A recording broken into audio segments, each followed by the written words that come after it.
Hello there, I'm Azaria Tagaya and this is Nightline, the top stories.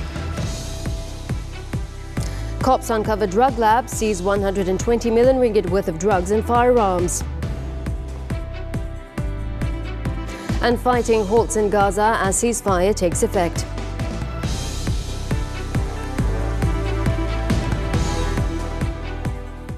Hamas has handed 3 Israeli hostages to the Red Cross in Gaza City, marking the first hostage release since a 42-day ceasefire went into effect on Sunday morning. The 3 were identified as Doran Steinbrecher, British-Israeli Emily Demari, 28, and 24-year-old Romy Gonin. In exchange, 90 Palestinian prisoners and detainees will be released. In the meantime, the Zionist military has withdrew from several locations in southern and northern Gaza, allowing thousands of Palestinians in Khan Yunis to return to their homes and begin rebuilding their lives in areas they were previously restricted from accessing. About 208 delivery trucks, including 20 carrying fuel, also began arriving at the Israeli-controlled Kerem Shalom crossing ahead of entry into the Gaza Strip. Earlier, the ceasefire took effect after a nearly 3-hour delay. Israel had blamed Hamas for the delay after the Palestinian group failed to provide a list naming the first 3 hostages to be released under the deal. Hamas attributed the delay to technical reasons without specifying what those were. Before the ceasefire came into effect on Sunday, the Zionist military continued its genocide in Gaza, killing at least 19 Palestinians and wounding 36 others on Sunday. As the ceasefire between Israel and Hamas began, thousands of Palestinians burst into the streets across Gaza on Sunday. Some in celebration, others to visit the graves of relatives, while many rushed back to their homes. اليوم يشهد العالم بأكمله. اليوم سنعود إلى الشمال، إلى الشجاعية والزيتون وغزة، وغدا بإذن الله سنعود إلى كل شبر من أرض فلسطين. غدا سنعود إلى اللد والرمل ويافا وحيفا. غدا بإذن الله سنعود إلى القدس فاتحين مهللين مكبرين. لا أحد يصنع هزيمتنا ولا أحد ينتصر علينا. نحن صامدون صابرون بإذن الله. شعور لا يوصف صراحة، يعني شعور لا يوصف، يعني فرحة من القلب. ورسالتنا لأهل الشهداء ربنا يصبركم، ورسالتنا لأهل الجرحى ربنا يشفيكم أولادكم، ورسالتنا لأهل الأسرى ربنا يقلع أسرانا بخير وبسلامة، ونحمد الله على كل حال والحمد لله رب العالمين.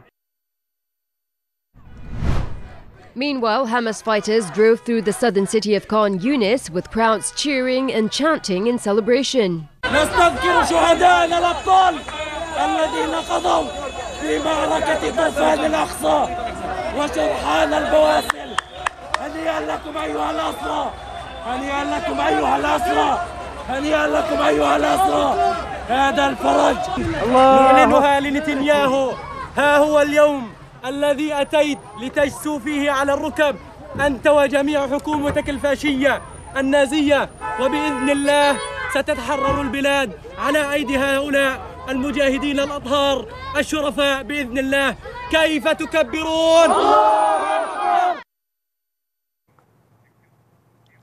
Back home, Malaysia is accelerating efforts to repatriate 127 Palestinians who were brought to the country for medical treatment following the Gaza ceasefire. Deputy Prime Minister Datuk Seri Ahmad Zahid Hamidi confirmed that the Foreign and Defence Ministries were coordinating the process to expedite their return.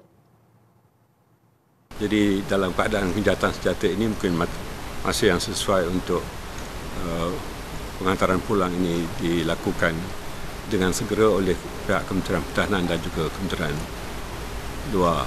Zahid said this to the media at the closing of a 2-day Rural and Regional Development Ministry retreat in Georgetown, Pulau Pinang on Sunday. He stated that the matter was discussed during the cabinet meeting last week, with all the patients now reported to be in good health. He added that the Egyptian government will also assist with the repatriation process. On August 16th last year, a total of 127 Palestinians arrived in Malaysia from Egypt aboard 2 Royal Malaysian Air Force aircraft. Of this number, 41 were injured and required medical treatment, while the rest comprised their family members and relatives. They are currently housed at Wisma Transit Kuala Lumpur. Datuk Seri Anwar Ibrahim arrived in Brussels on Sunday afternoon to begin his 2-day working visit to Belgium. The Prime Minister's aircraft landed at Brussels Airport at 9 p.m. Malaysian time after departing from London, where he had concluded his working visit to the United Kingdom. Anwar was greeted upon arrival by Belgium's Deputy Chief of Protocol, Alan Schmitz, and Malaysian Ambassador to Belgium, Luxembourg and the European Union EU, Datuk Muhammad Khalid Abbasi Abdul Razak. This is the Prime Minister's maiden visit to Belgium since assuming office in November 2022. He will begin his visit by meeting 200 Malaysian diaspora living and working in Belgium and Luxembourg. On Monday, Anwar is scheduled to meet caretaker Prime Minister of Belgium, Alexander De Croo, to discuss the Malaysia-Belgium bilateral relations.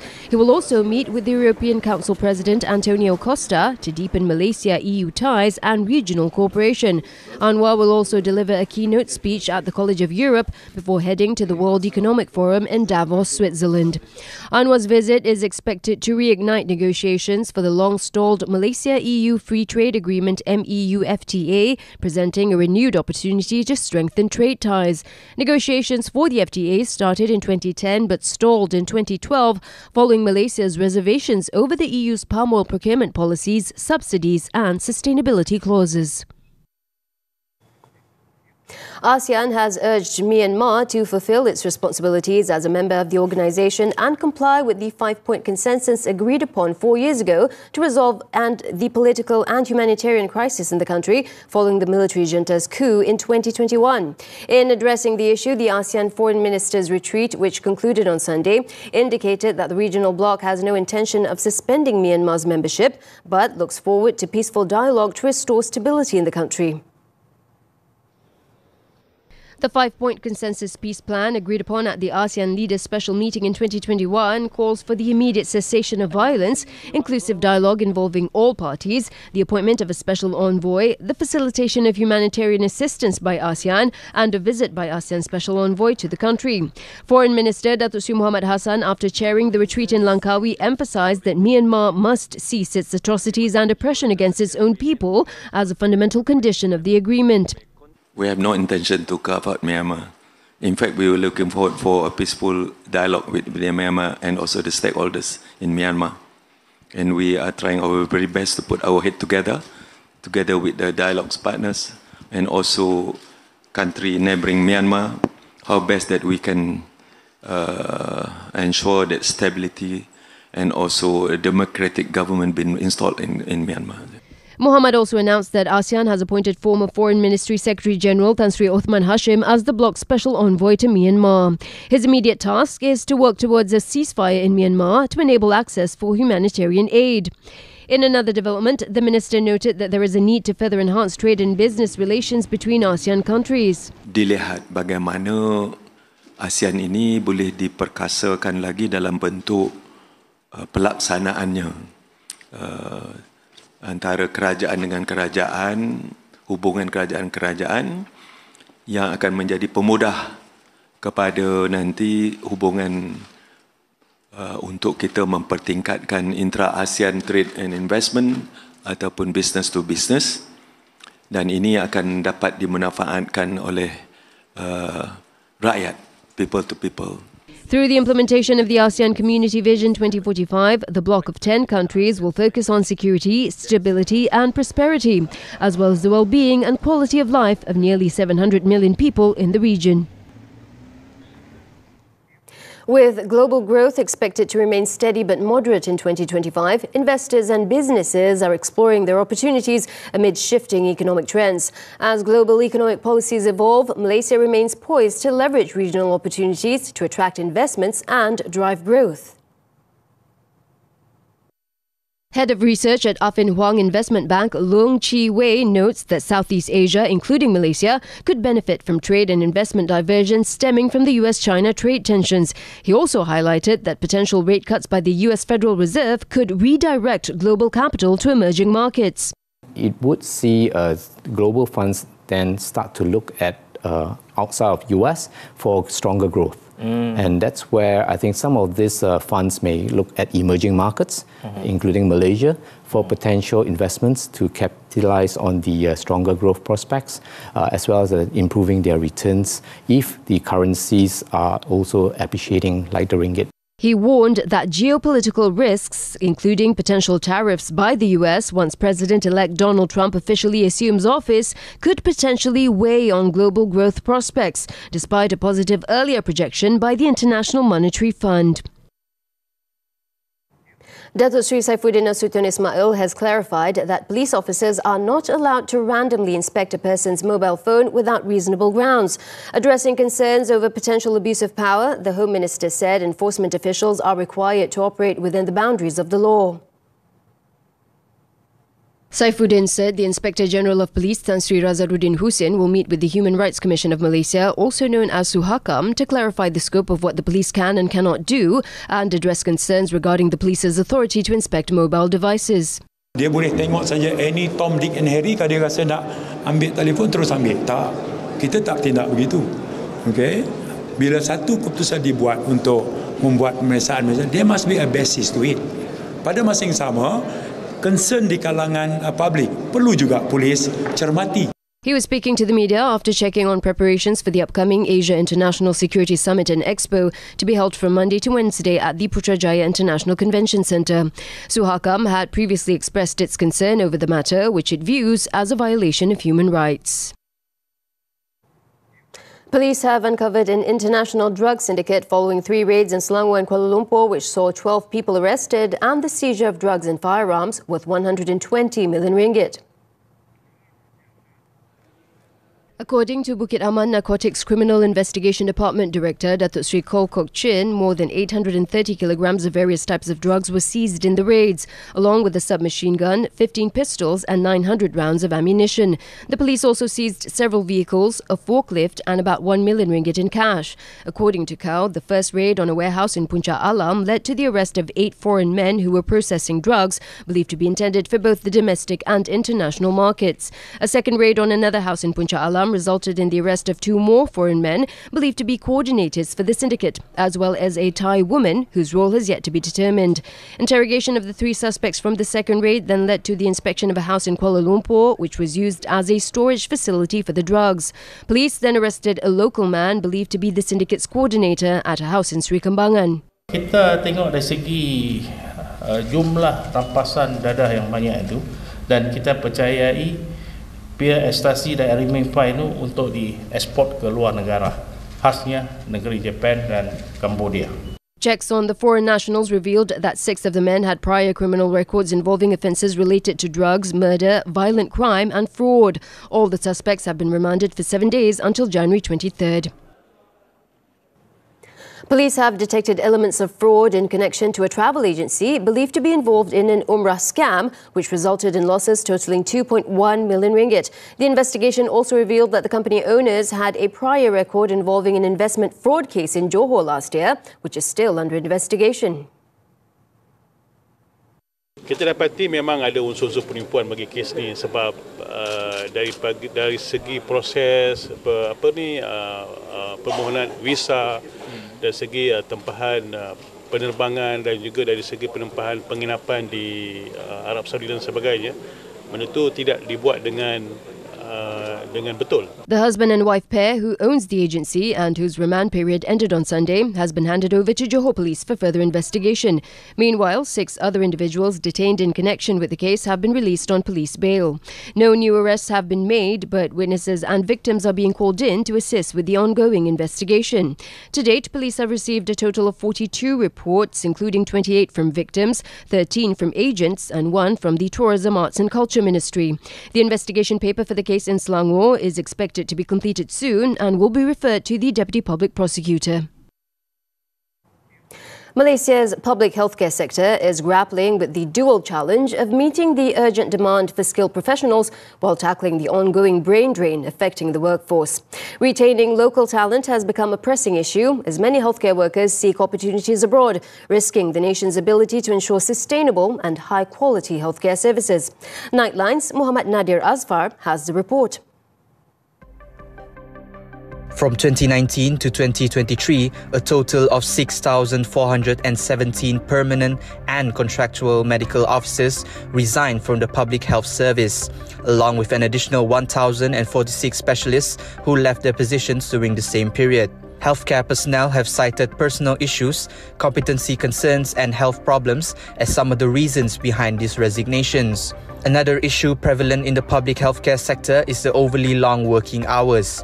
Starting December 1st, 2024, nurses working in shifts will be required to work 45 hours a week, up from the previously mandated 42 hours. Tackling these issues requires collaborative efforts from various parties, especially educational institutions, which are responsible for preparing future healthcare personnel to undertake the crucial task of saving lives. Academician Associate Professor Dr. Philim Yong Voon Chen believes that future healthcare graduates must be mentally ready to face the challenges in the workforce, and collaborations between universities and the industry itself is key in producing skilled professionals. I think the graduates needs to be prepared in terms of the mental resilience. So they need to be aware personally and how to function as a human, how to, to be able to function well as a normal human being with focus for well-being. So that's number one. The second thing, for higher education, what we need to do is to also expose students to real industry projects, real advanced technologies, and with this, they should be able to succeed in their career. What we can do is to have further collaborations between university, industry, and even community and also government. And that's where we are able to harmonize different stakeholders for the purpose of growing this healthcare profession. As for Malaysian Medical Association MMA President Datuk Dr. Khalwinder Singh Khaira, he attributed the loss of medical professionals in the public healthcare sector to a lack of transparency in the selection process for permanent positions and the allure of better benefits offered by overseas employment. There is no, transparency in the sense that why did he get, why I didn't get, I'm more senior, junior. So again, it creates a lot of unhappiness and relief. And of course, the pool of the money, of course, you work in Singapore, Australia, and all that, salaries are higher. And of course, the work-life balance and all that. He also believes that younger generations should be encouraged to study medicine to ensure a sufficient supply of healthcare personnel and prevent a shortage of medical professionals. I think 2-3 years ago, it has dropped to like 56, around slightly less than 60%. So which means only 60% of the seats in the medical colleges are taken up. So this effect will be seen when? This effect will be seen 3-4 years down the road when this batch graduates. So numbers will be less. So again, we need to retain them, especially especially the junior doctors, medical officers, and even some specialists in the service, because otherwise we will face a shortage. If we face a shortage, then it's difficult. Balancing the demand for skilled healthcare professionals and workforce retention is vital for Malaysia's future. By fostering innovation, strengthening support systems and addressing key challenges, the sector can build resilience that can meet the growing demands of the healthcare industry. I'm Muhammad Nadir Asfar for Nightline TV3.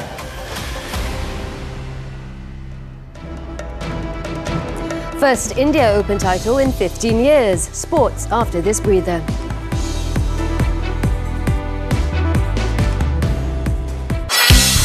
Konsep dia adalah free and easy. Semua orang boleh makan, tapi kita tak terima wang tunai. Seronok dia tu lain macam tau. Kita tumpah rezeki Allah bagi kita ni kan untuk bagi orang makan. Allah telah menjentik sesuatu di hati saya luar daripada jagaan semua. Saya lamar dia untuk saya jaga dia dalam keadaan halal. Kalau orang tu datang boleh menerima saya dalam keadaan saya macam ni, itu memang jodoh saya lah.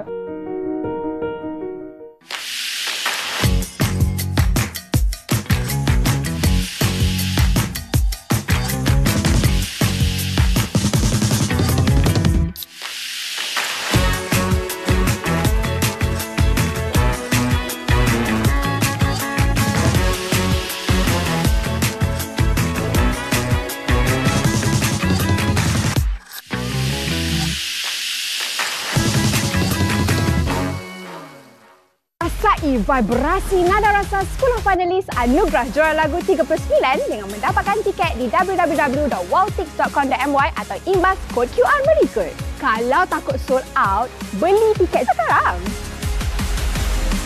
Hidupkan nada rasa di malam anugerah juara lagu 39 secara langsung di Azaria Arena Ahad 16 Februari 9 malam, eksklusif di TV3 dan stream juga melalui Tonton. Terangkat rasa.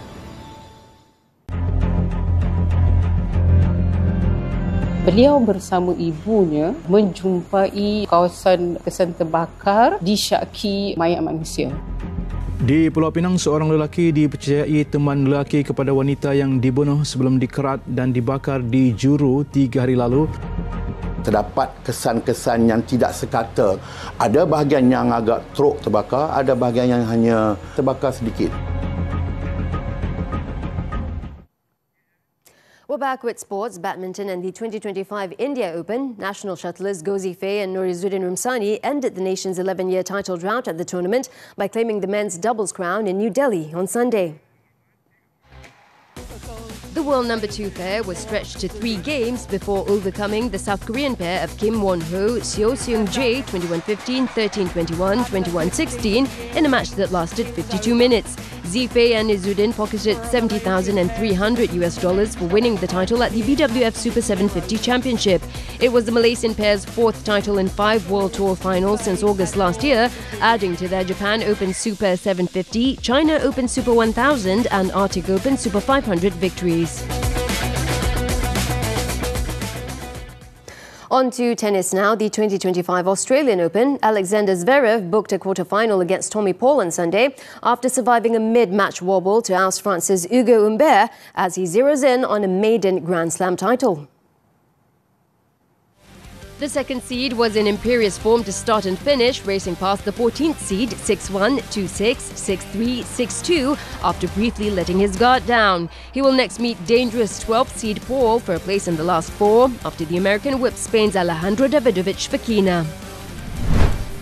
In another action, Carlos Alcaraz stayed on course for a blockbuster quarter-final with Novak Djokovic when marathon man Jack Draper retired during their last 16 clash. The Spanish third seed was well on top when the Briton threw in the towel when down 7-5, 6-1 on a sweltering arena. Earlier, irrepressible 10-time champion Djokovic, who was gunning for a record 25th Grand Slam title, defeated Czech Jiří Lehečka 6-3, 6-4, 7-6, sending him into the last 8 for the 15th time. Moving on to football, the German Bundesliga, Leon Goretzka scored twice to help Bayern Munich to a 3-2 victory over visiting Wolfsburg on Saturday, maintaining their lead at the top of the standings. Vincent Kompany's side took a 20th minute lead when Goretzka struck from 25 yards into the bottom left-hand corner for his second league goal of the season. The Wolves levelled the score 4 minutes later through Mohamed Amora, only for the hosts to go back in front after Michael Olise drilled in another long-range effort 6 minutes before the interval. Goretzka then struck his second goal just after the hour mark to make it 3-1. The visitors ensured a nervy finish for the league leaders when Amora scored his second with 2 minutes left of normal time. Bayern, however, held on to earn their 4th straight league win and move up to 45 points, 4 ahead of Bayer Leverkusen. Trump arrives in Washington as inauguration celebrations begin. The details when Nightline returns.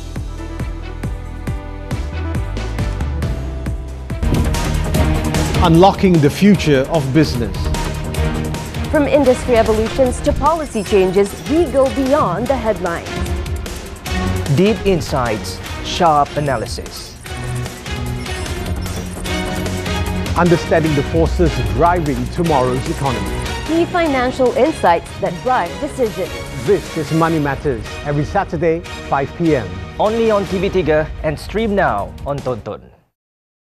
Kelpis Soda 1 in a Million telah menemui yang terbaik. Ini masanya untuk undi mereka. Gandakan 50 undian dengan pembelian produk Kelpis Soda di aplikasi Shopee dan isi butiran peribadi bersama kod voucher di Tonton. Maklumat lanjut di www.tonton.com.my/Kelpis Soda OIAM TV3. Saksikan Kelpis Soda 1 in a Million setiap Ahad 9 malam di TV3 dan stream juga di Tonton. Sejuta soda, satu juara.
Donald Trump is set to be sworn in as the 47th President of the United States on Monday, marking his return to the White House after a 4-year hiatus.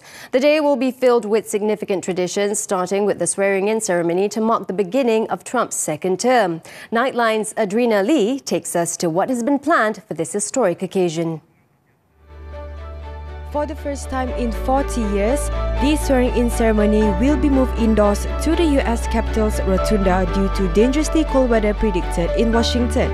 The event is expected to be attended by several world leaders, including outgoing President Joe Biden, outgoing Vice President Kamala Harris, Israel's Prime Minister Benjamin Netanyahu, and Italian Prime Minister Giorgia Meloni. U.S. Chief Justice of the Supreme Court, John Roberts, will first administer the oath to Vice President-elect J.D. Vance, followed by President-elect Trump. Shortly after, Trump will deliver his first presidential address outlining his vision and priorities for the nation during his term.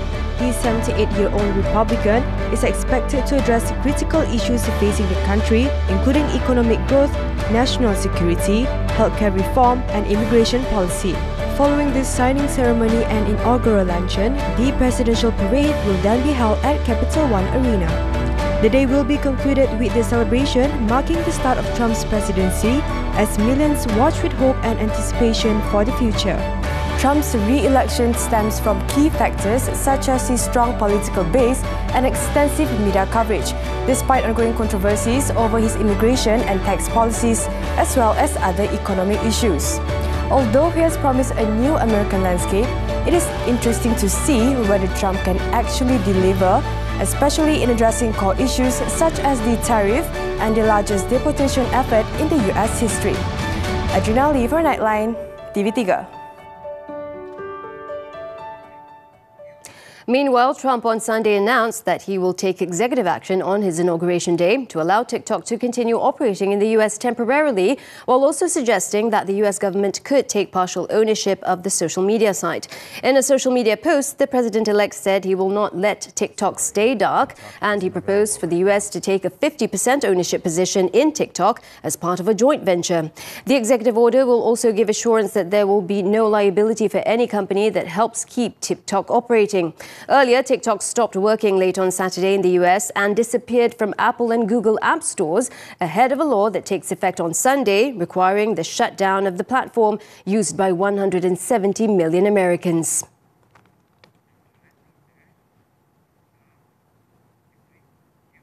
In another development, a South Korean court has extended President Yoon Suk-yeol's detention for up to 20 days, leading to violent protests by hundreds of angry supporters who stormed the court building, smashed windows and broke in. Shortly after the court's decision was announced at about 3 a.m. local time on Sunday, his supporters swarmed the building, overwhelming riot police trying to keep them at bay.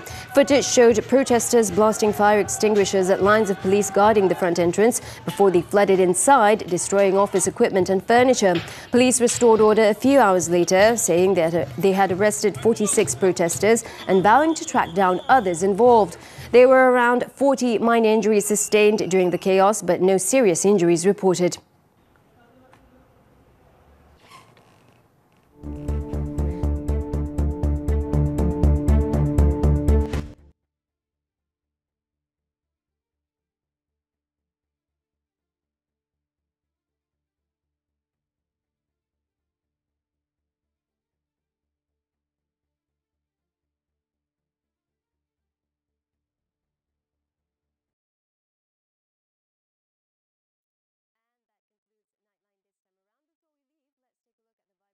In Ho-Chong County, where thousands of local and foreign tourists gather to enjoy one of South Korea's most popular winter festivals.